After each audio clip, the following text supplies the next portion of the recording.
Olá, Pita, primeiro a entrar. Boa noite a todos. Nosso amigo Carlos também. Uma boa noite. Vamos iniciar nossa semana tendo um contato com o Livro dos Espíritos, na questão que trata do conhecimento de si mesmo. Então, vamos aguardar um pouquinho mais enquanto o Instagram avisa a todos que estão junto conosco. A gente vai iniciar o nosso trabalho, o nosso estudo, tá bom? Então, que bom, quanto mais vocês acenam e falam alguma coisa, o Instagram avisa, tá bom, gente? Então vamos lá. Sempre é uma alegria renovada estar com vocês no início de mais uma semana. E isso é muito gratificante, porque faz parte da nossa existência, faz parte da nossa construção de ser humano, de ser integral, estarmos juntos em comunidade, em sociedade, para estudarmos as questões maiores da vida sob um ponto de vista da doutrina espírita. Então é hoje que nós vamos fazer, tá bom? Gonçalves Tiago também entrou, bem-vindo. Então vamos lá. Então nós vamos fazer, como sempre, de costume. A nossa casa espírita ela ainda se encontra sem os trabalhos com o público externo, mas acontecem os trabalhos do ponto de vista espiritual, os atendimentos que nunca param e cada vez crescem mais, principalmente nesse momento, e também as obras de assistência social seguem os ditames da nossa prefeitura municipal, mas também continuam em funcionamento, tá bom? Então, mais uma vez, sejam bem-vindos, bem-vindas a todos, a todas nessa noite e que possamos estar juntos aqui tendo momentos de crescimento, momentos de estudo, momento de vermos sob um ponto de vista espírita as questões que nos são tão caras, que nos dizem respeito, tá bom? Então vamos fazer a nossa prece inicial, pacificando a nossa mente, o nosso coração, sintonizando com os amigos espirituais que dirigem o trabalho de domingo, que dirigem o trabalho de terça-feira, que são os trabalhos abertos ao público, a todos. E nesse instante, com os pensamentos elevados a Deus, vamos agradecer por mais um dia de existência aqui no nosso corpo físico, junto com a realidade que Deus colocou junto a cada um de nós para crescermos, para desenvolvermos e aprendermos mais. Pacifiquemos a nossa mente, o nosso coração, sintonizando com os amigos espirituais que Deus colocou e coloca em nosso caminho para nos ajudar nessa grande transição, nesse grande momento. Mestre Jesus, aqui estamos reunidos em Teu nome. Te rogamos o amparo, a bênção e a proteção para o trabalho que ora inicia. Que possamos pacificar nossas mentes e nossos corações para mais uma semana aqui no nosso plano físico, na nossa realidade de espíritos encarnados. Permita que a Tua bondade infinita se faça presente junto aos nossos lares, junto aos nossos corações, balsamizando todas as circunstâncias que nos envolvem, pacificando o nosso ser, a fim de que possamos ter força, coragem, sobretudo fé, para vencermos essa etapa, vencermos esse momento que nos é tão caro. Abençoa, querido Mestre amado, abençoa, Mestre Jesus, e é em Teu nome, querido Mestre, mas sobretudo em nome de Deus, que pedimos a permissão para darmos por iniciado o estudo da noite de hoje. Que assim seja, graças a Deus. Então é isso, meus amigos e amigas, mais uma vez boa noite a todos.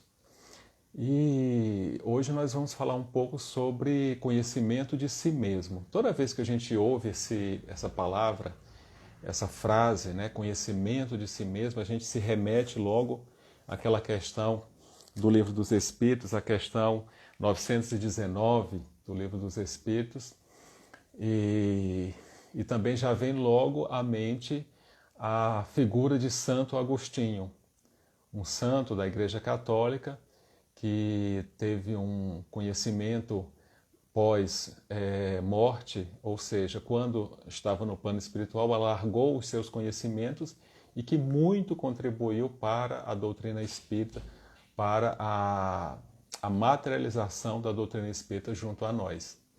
Então, é importante a gente conhecer um pouco da história de Santo Agostinho e para que a gente possa se identificar com este Espírito que nos brinda com mensagens maravilhosas, principalmente no Evangelho segundo o Espiritismo, se aproximar do pensamento deste grande Espírito, porque quando a gente lê a mensagem de Santo Agostinho, nós nos aproximamos com este Espírito.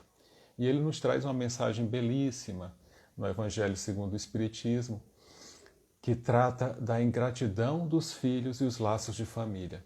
É uma mensagem belíssima. Elas são, se eu não me engano, 4 páginas assim de puro preciosidade do pensamento de Santo Agostinho. Mas Santo Agostinho nem sempre foi assim. Para quem conhece um pouco da história dele, Santa Mônica, sua mãe, teve um trabalho assim gigantesco com Santo Agostinho, porque ele era aquele jovem um pouco diferente dos demais, um pouco rebelde, e ele teve a oportunidade de ter conhecimento com outras doutrinas, com outras seitas, e sempre muito questionador, e também, num primeiro momento, ele levava uma vida muito voltada para os prazeres da matéria, a sensualidade, voltada muito para esse experimentar os gozos da vida material.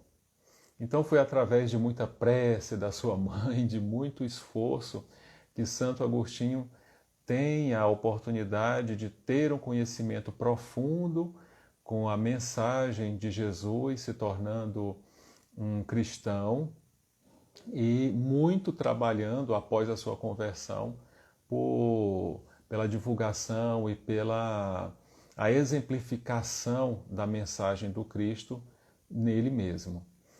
Tem uma obra riquíssima que faz parte da tradição católica que chama-se Confissões de Santo Agostinho. É um livro belíssimo, eu tenho ele aqui em casa e assim, é uma autobiografia de Santo Agostinho, em que ele relata esse tempo que ele perdeu longe do nosso Criador, longe de Deus, longe dessa força maior que envolve a cada um de nós. E isso é tão forte, né, para Santo Agostinho, que quando a gente está lendo as Confissões de Santo Agostinho, a gente se sente ali junto dele, junto ao coração daquele espírito, e não tem como não se emocionar com o que ele viveu naquela época, em que ele teve a oportunidade de dar um salto na sua reencarnação e se tornar quem ele é hoje, né?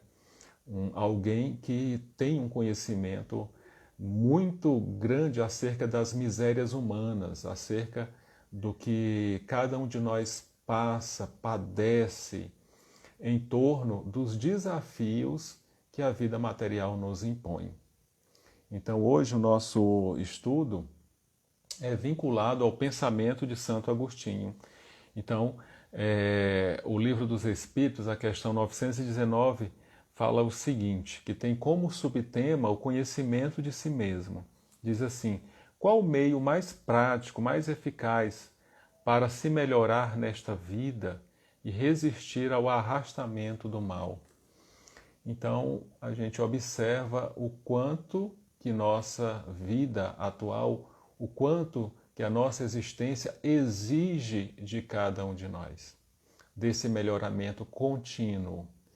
E, além disso, né, como a gente consegue resistir ao arrastamento do mal. E o mal ele não vem assim de uma forma muito à descoberta, uma forma muito clara. O mal vem nas sutilezas do dia a dia. Vem naqueles momentos em que a nossa consciência, em que nós embotamos a nossa consciência, nós encobrimos a nossa consciência com determinados preconceitos e aí vem de forma bem sutil o mal. Então, como vencer essas situações que fazem parte do nosso crescimento, do nosso aprendizado? Porque não é à toa que nós estamos reencarnados. Muitas pessoas banalizam muito a reencarnação como algo que fosse assim, algo sem nenhuma programação, sem nenhum planejamento. Ah, eu estou aqui porque eu estou e vamos ver o que é que vai dar, né? O que é que vai dar nisso. E muito pelo contrário, meus queridos amigos e amigas, irmãos e irmãs. Nós lutamos muito para estar aqui encarnados. Nesse momento histórico em que a humanidade vive, nós lutamos muito para estar aqui. Para hoje, a gente, assim, de uma forma deliberada, ficar se jogando e deixando assim, dizendo assim, ah, não, deixa a vida me levar, vamos ver o que é que vai dar. Não, não, não é por aí. A gente precisa, de fato, entender os processos que nos trouxeram até aqui. Quais os mecanismos que nos colocaram na família em que hoje eu me encontro? Quais as circunstâncias que favoreceram os acontecimentos positivos e negativos da minha existência? Porque existe uma dualidade em tudo. Não existe somente uma vida que tenha apenas momentos alegres. Não, a consciência ela se dá através do contraste. Contraste entre momentos mais alegres, momentos menos alegres, situações de dor e situações de alegria. Então esse contraste vai gerando em nós um amadurecimento, um crescimento, vai amadurecendo a nossa consciência, vai amadurecendo o nosso senso moral. E a partir daí a gente começa a fazer escolhas mais adequadas, escolhas mais coerentes.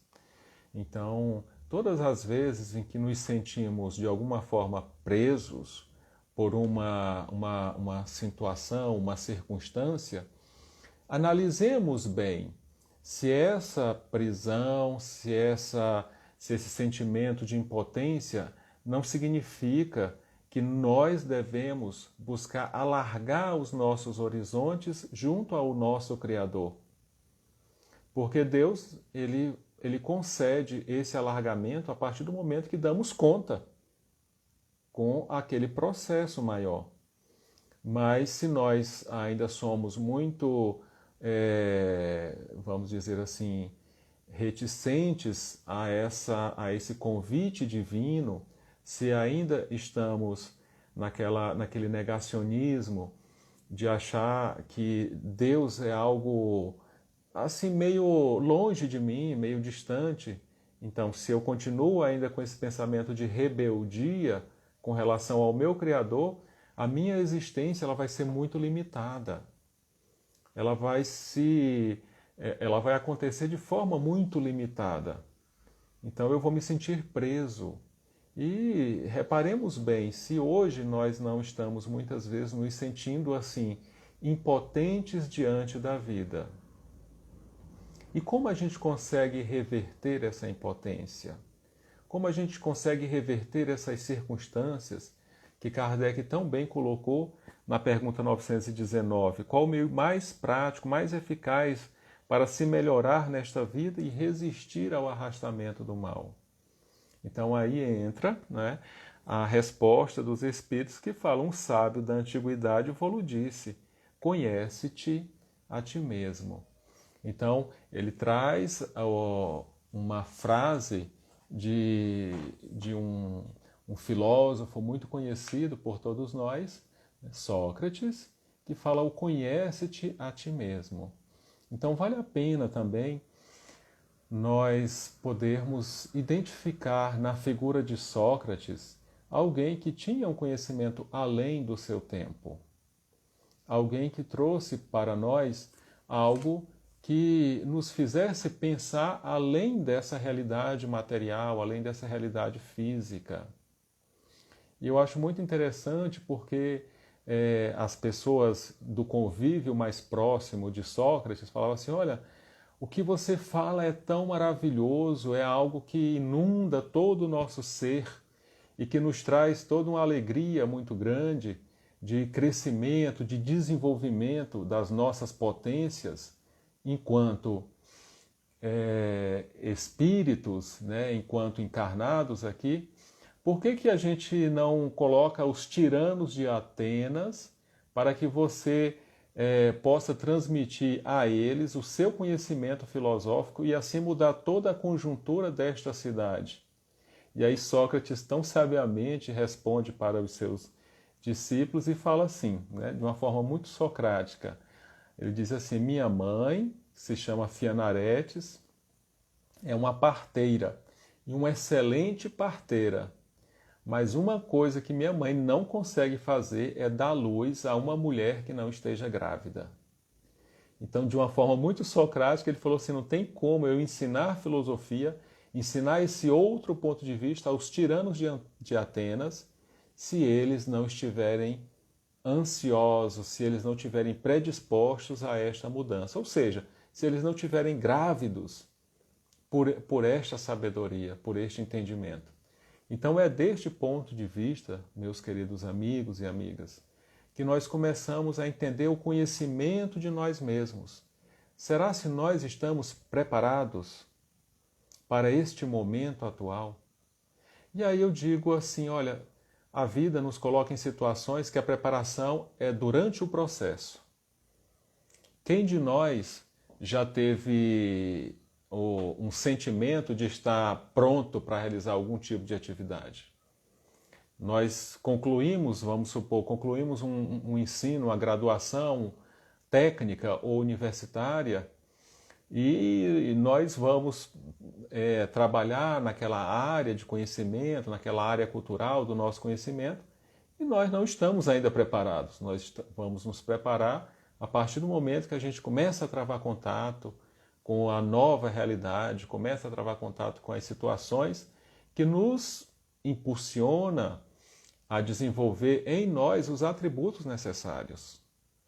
Então, nunca vamos estar preparados para realizar uma atividade se nós não temos aquele interesse, se nós não temos aquela vontade. E essa vontade é como se fosse uma mulher grávida. Então, tem algo a vir, tem algo a ser colocado para fora. E é nesse instante que Sócrates vem e fala: o conhecimento de si mesmo.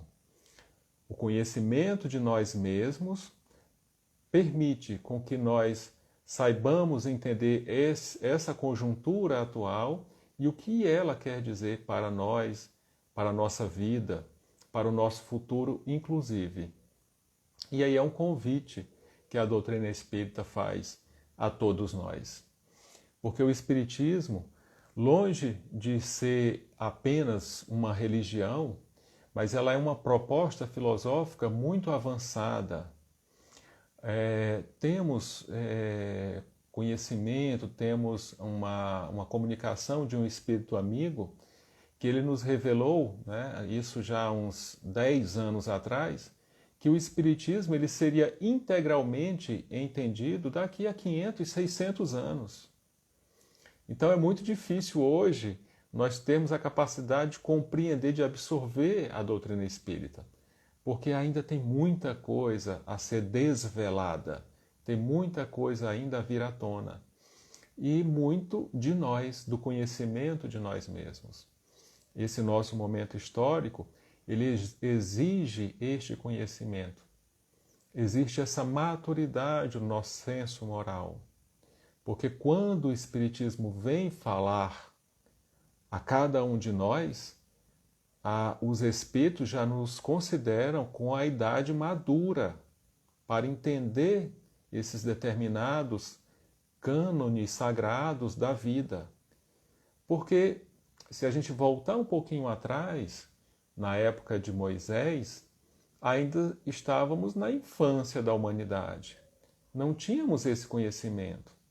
É tão tal que quando nós vamos ler o Antigo Testamento, Deus fala com o seu povo, o povo escolhido, ele fala dando diretrizes, dando ordens, e é um Deus que fala para crianças. Era uma infância espiritual.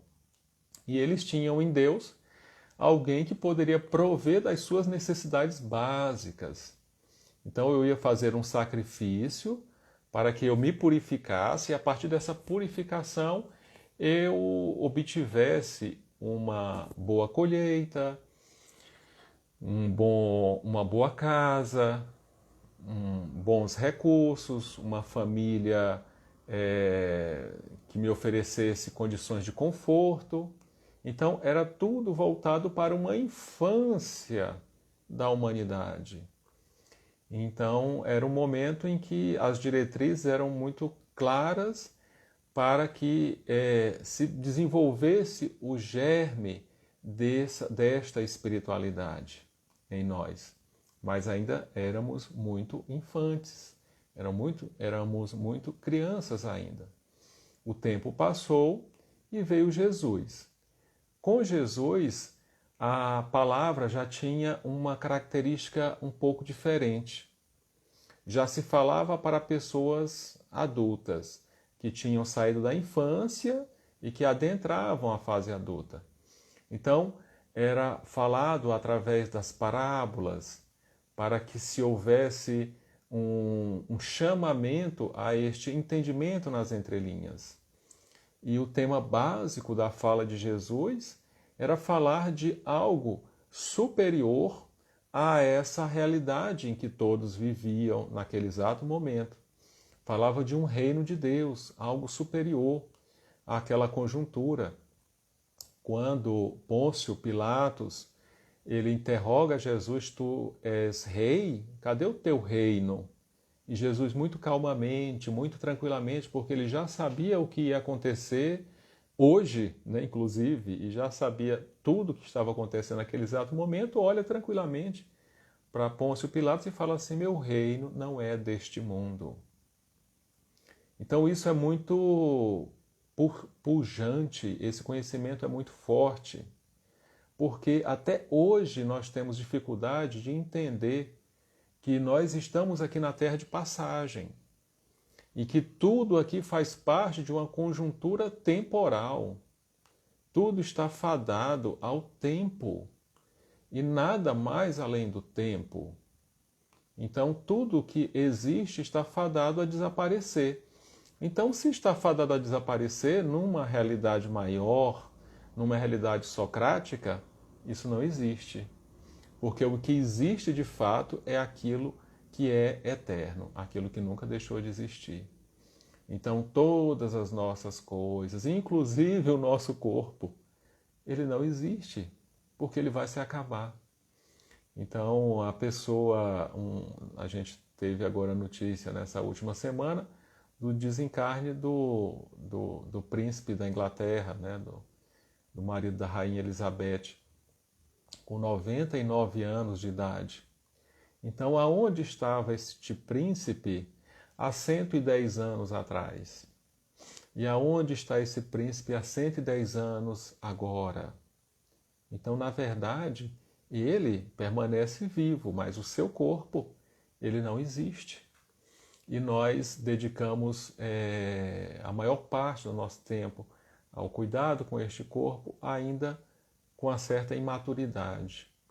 Mas aí o tempo passa, E vem o Espiritismo como consolador prometido, porque chega um momento histórico em uma era da humanidade, em que a ciência ela galgou patamares tão altos que a religião ficou de lado. Precisava-se de uma religião que fizesse face a essa ciência de uma forma com critérios filosóficos e científicos. E aí veio o Espiritismo, trazendo estes conhecimentos acerca da vida espiritual, desvelando essa ideia da morte, tirando esse véu que tanto nos incomodava, incomoda até hoje. Então, quando o Espiritismo chegou, já tínhamos uma certa maturidade para entender este processo de conhecimento. Então, tudo isso envolve a todos nós de forma muito clara, chamando a atenção para que possamos olhar para dentro de nós mesmos e partirmos para este conhecimento, esse nosso autoconhecimento, essa nossa autoavaliação, buscando sempre responder o seguinte questionamento: o que a vida está querendo me dizer com estas circunstâncias? Agindo dessa forma, a gente começa a perceber o quanto precisamos evoluir, o quanto precisamos entender estes processos que nos envolvem a todos.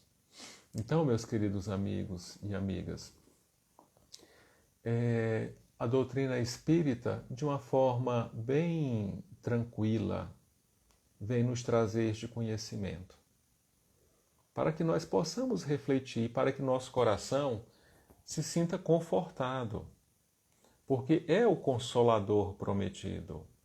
A doutrina espírita é o Consolador prometido. Porque se a gente pegar a doutrina espírita como algo que vai nos inquietar cada vez mais, então eu vou começar a viver mais inquieto com esta proposta de conhecimento de si mesmo, está errado. Não é dessa forma que nós vamos entender este processo e vencer esta etapa. Então, o capítulo 6 do Evangelho segundo o Espiritismo, que trata do Cristo Consolador, ele vem justamente nos ajudar nesta transição em que nós estamos inseridos. Ele vem dizer assim, de uma forma muito amorosa, o Cristo vem falar para cada um de nós: vinde a mim, vós que estáis fatigados, que estáis cansados, e eu vos aliviareis. A única coisa que o Cristo pede é que sejamos obedientes a Deus, é que tenhamos uma relação com Deus, que tenhamos uma comunicação, uma comunhão com o divino, com o sagrado. E como é que a gente pode fazer essa proposta sem o conhecimento de si mesmo? Fica muito difícil, meus queridos amigos e amigas. Então é preciso que a gente pare um pouco, que a gente analise as circunstâncias que nos envolvem. Eu sei que é um momento difícil para todos nós, mas será se esse momento difícil não nos convida a termos uma vida interior com maior riqueza, uma vida interior com a maior produção interna? A gente observa bem as estações do ano que ficaram, vamos dizer assim, esquecidas ao longo do tempo, ficaram sendo deixadas de lado. Então, entrou agora, se não me engano, há 2 semanas atrás, o outono, e a gente não ouve falar do equinócio de outono. E isso é muito importante. Esses cânones sagrados, esse sagrado da vida é muito importante, porque o outono é a preparação para um momento de um recolhimento interior muito grande, que é o inverno. Então, certo seria, mas não é, que as nossas atividades, inclusive as atividades materiais voltadas ao trabalho, que elas dessem uma arrefecida nesse período de outono e inverno. Mas não. essa ditadura da matéria, essa ditadura do ter as coisas, nos impulsiona cada vez mais a trabalhar, inclusive nesse período em que a natureza ela descansa, em que a natureza dá uma pausa. E aí o que acontece de forma contundente? O aumento de alguns tipos de doenças, voltadas justamente a esse ritmo insano, num período em que a natureza se recolhe, um período de inverno. Então a gente vai ter várias situações que envolvem a nossa dinâmica orgânica voltadas por um desrespeito a esse momento. Mas, meus amigos, queridos amigos e amigas, dia virá em que isso será respeitado. E nós vivemos esse momento justamente para que possamos ter essas bases, essas ideias e não se deixar intimidar ou deixar sofrer ou sofrer com este momento que vivemos. Não, mas que possamos identificar que irá existir dias melhores, com certeza. Tá bom? Então essa é uma proposta em que a doutrina do Espírito traz a cada um de nós. Eu vou, na sequência aqui, na sequência da pergunta, temos a subpergunta A, da questão dos 919, que diz o seguinte: concebemos toda a sabedoria desta máxima, porém a dificuldade é precisamente a de conhecer-se a si mesmo. Qual o meio de consegui-lo? Então, é muito filosófico. Conhece-te a ti mesmo. Então, vamos pôr isso em bases práticas. Em bases práticas. Porque a filosofia ela nos dá um leque muito grande de conhecimento e de opções. Mas quando a gente traz isso para a nossa vida prática, a gente precisa aplicar no nosso dia a dia o conhecimento de nós mesmos. E aí me recordo de uma jovem que teve a sua existência marcada por relacionamentos muito abusivos. E ela tinha a oportunidade, o conhecimento, inclusive conhecimento espírita, de entender que na Terra as uniões elas se davam por afinidades ou por uniões que tinham por objetivo resgates de vidas passadas, e ela questionava sempre, né? Chegou até, num atendimento fraterno, a relatar essa situação. Ela questionava sempre, mas todas as minhas uniões, todas as minhas relações, elas são voltadas para resgates da minha vida passada. Então, será se eu não tenho a oportunidade de encontrar um companheiro que tenha uma aproximação de sentimento, que tenha uma similaridade de sentimentos iguais aos meus, que a gente possa, tudo bem que a gente não vai ser o casal perfeito, que não existe, mas pelo menos a gente vai ter um respeito ali enquanto casal. E assim ela pensava, né? Ela anelava por aquela ideia.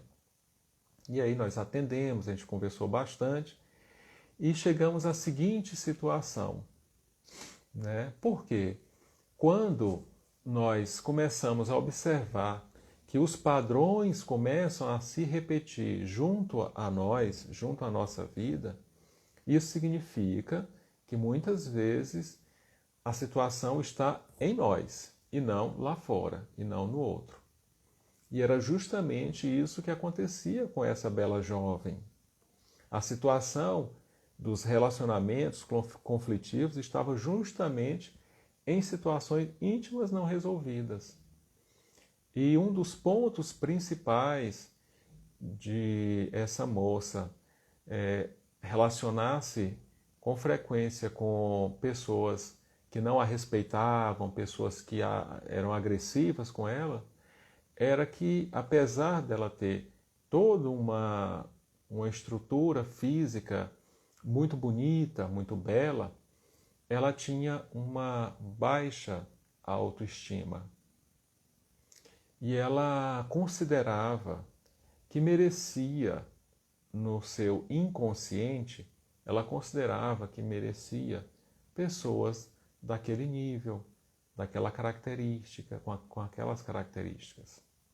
Então, a partir do momento em que se começa a trabalhar esse conhecimento de si mesmo, buscar entender as raízes desta baixa autoestima, começa a entender algumas situações que aconteceram na infância, com o pai e com a mãe, começa a revisitar todo este passado, começa, a partir daí, a surgir uma nova pessoa, através de um autoconhecimento. Era interessante que se colocasse junto a essa pessoa várias pessoas, né, vários pretendentes, vamos chamar assim, de vários tipos de personalidade, tanto personalidades mais semelhantes à dela quanto mais diferentes da dela. Ela escolheria justamente aquele que a faria sofrer. Então, porque o problema estava nela. Então, falta desse conhecimento de si mesmo. E isso é tão real no nosso dia a dia que isso faz parte da nossa convivência diária. Essa falta de conhecimento de nós mesmos nos leva a situações grotescas. O mais comum agora que está acontecendo, né, na nossa atualidade, trazendo também para a nossa realidade prática, são os golpes na internet. Então a gente brinca muito, né? O ser humano ele está tão desconectado de si mesmo, está tão vulnerável, né? Está tão sem conhecer-se a si mesmo, que ele recebe uma mensagem no WhatsApp de alguém conhecido, de alguém do seu círculo familiar, lhe pedindo dinheiro, lhe pedindo alguma quantia, alguma coisa, e ele não pensa duas vezes. Trava um contato rápido ali com aquele interlocutor, julgando ser realmente a pessoa, e termina depositando uma certa quantia numa conta que ele desconhece. E quando ele vai acordar, o golpe já foi feito, ele já viu aquela situação e não tem mais como voltar atrás. Então, será se não precisamos parar um pouco para analisar a nossa realidade, para analisar as nossas situações, para nos centrar em nós mesmos? Porque parece que a gente não está conectado com a nossa essência.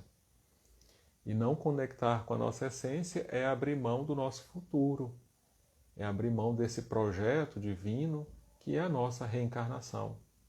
E aí nós vamos ficar dando voltas e mais voltas e mais voltas, e essas voltas não vão fazer nenhum sentido para a nossa existência. Então é muito necessário que a gente precise, comece a fazer esse centramento de nós mesmos. E isso acontece através do conhecimento de si mesmo. O que o Livro dos Espíritos nos traz é o próprio exemplo, né, de Santo Agostinho, como eu falei no início do nosso encontro aqui. Então, Santo Agostinho, quando ele começou a tomar conhecimento dessa realidade maior, né, dessa vivência maior com Cristo, ele começou a refletir muito acerca dele mesmo.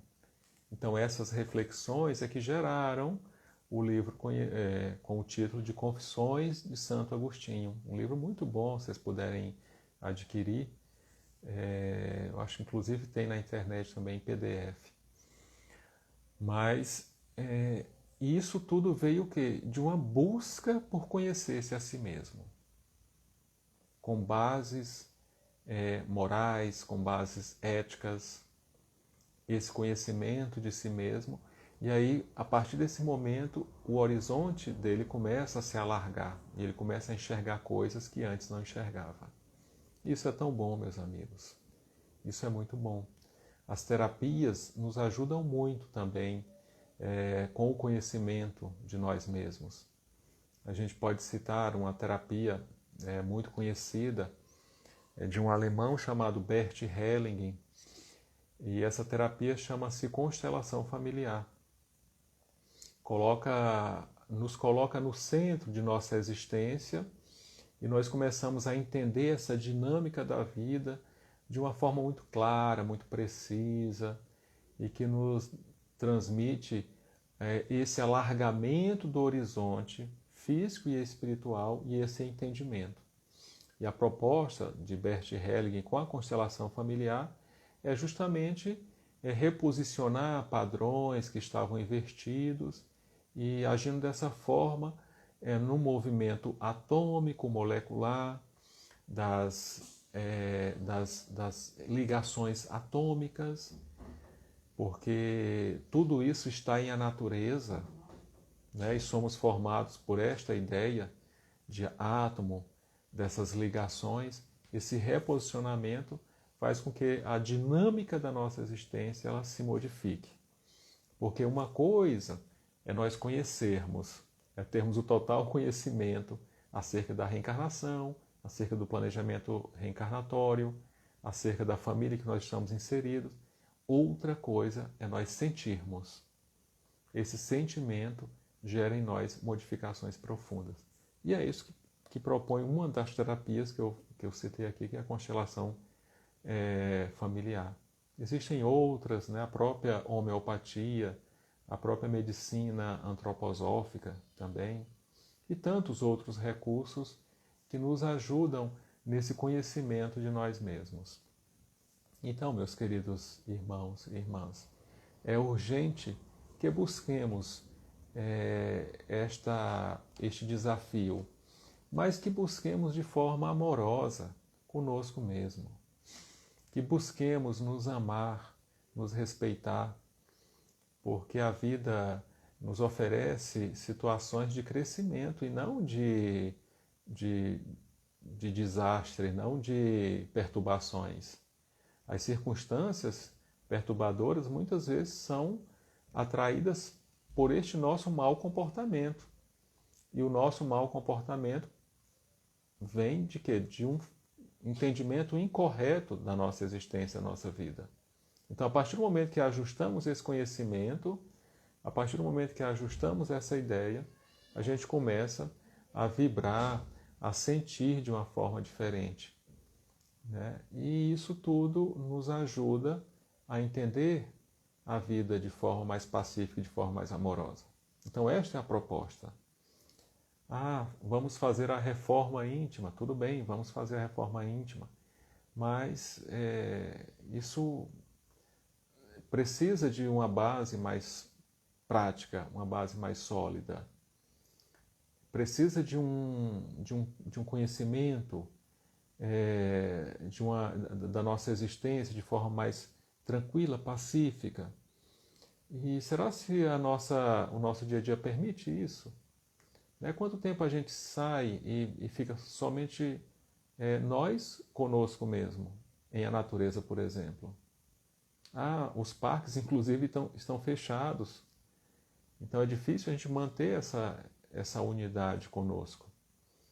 O próprio Cristo, por várias vezes, ele se afastou do convívio com todos os discípulos e se isolou no movimento de buscar esse conhecimento de si mesmo, buscar essa força interior que cada um de nós tem, cada um de nós possui. Então esta é a proposta. E para concluirmos, meus queridos amigos e amigas, nós temos sim um Pai amoroso, justo e bom, que Ele nos ama de uma forma tão intensa que, se fosse por Ele, Ele fazia por nós. Só que Ele entende que é o nosso momento de crescimento, é o nosso momento de aprendizado. Mas em nenhum momento Ele quer ver o mal da sua criação. Em nenhum momento Ele nos quer ver tristes. Em nenhum momento Ele quer nos ver afastados da sua luz, do seu foco sagrado. Mas é preciso que nós possamos fazer a nossa parte, que a gente busque essa comunhão com o nosso Criador, que a gente busque esse entendimento com o nosso Criador, que a gente busque se aproximar cada vez mais dele. Até brinquei com o pessoal na aula de quarta-feira, que a gente estuda o livro dos médiuns. Falei assim, onde é que está Deus? Quando pergunta assim, aonde está Deus? A gente já olha para cima, olha para algo longe da gente, longe de nós. E, na verdade, Deus está dentro de nós. Dentro de nós. Dentro do nosso semelhante. Dentro de todas as coisas. Deus permeia todas as coisas. No momento que nós inspiramos, nós estamos inspirando a produção divina. E no momento que a gente expira, a gente coloca para fora essa produção mental nossa. Nós inspiramos o fluido cósmico universal e nós colocamos para fora a forma pensamento. Tá? A gente é um co-criador em nível bem menor, né? Em nível bem menor mesmo, porque nós criamos através do nosso pensamento. São criações que ficam fazendo parte do nosso dia a dia, faz parte da nossa vida. Então nós criamos o nosso ambiente doméstico, nós criamos o nosso ambiente de trabalho, nós criamos as coisas que nós tocamos, o ambiente que nós vivemos, é isso que nós criamos. Aquilo que compete a nós. Né? E que bom que a gente não tem tanto poder criador, né? Porque a gente precisa criar melhor. E como é que a gente vai criar melhor? Tendo uma maior comunhão com o nosso Criador, com Deus. Porque Ele está junto de nós, mas nós precisamos estar mais ainda juntos dele, principalmente nesse momento. Tá bom, meus amigos? Então essa é a nossa mensagem da nossa noite. Agradeço muito estar com vocês hoje, né, nesses instantes. E agora vamos nos preparar para a nossa prece de encerramento, agradecendo a Deus a oportunidade de estarmos juntos nessa live e de agradecer realmente ao nosso Criador que nos oportuniza momentos de crescimento espiritual. Tá? Que possamos cerrar os nossos olhos. Aquele que desejar estar com um copo com água próximo, pode fazê-lo, né? Colocar um copo com água junto. E nesse instante, elevando os pensamentos a Deus, nosso Pai, agradecendo por este momento, agradecendo por esta bênção de estarmos juntos, fazendo a leitura dessas questões do Livro dos Espíritos. Pedimos, Mestre Jesus, que abençoe a nossa família, abençoe a nossa semana, mas, sobretudo, abençoe a cada um de nós nesse instante, derramando as bênçãos de amor, de luz e de paz em nossa vida. Ajude-nos, Mestre Jesus, a vencermos esta etapa, a vencermos mais este desafio. Muito obrigado, Mestre amado. Fica conosco hoje e sempre. Então, mais uma vez, meus amigos, uma boa noite a todos. Tá? Muito obrigado por estarem juntos e nos vemos no próximo encontro, se Deus assim nos permitir. Um grande abraço, fiquem com Deus.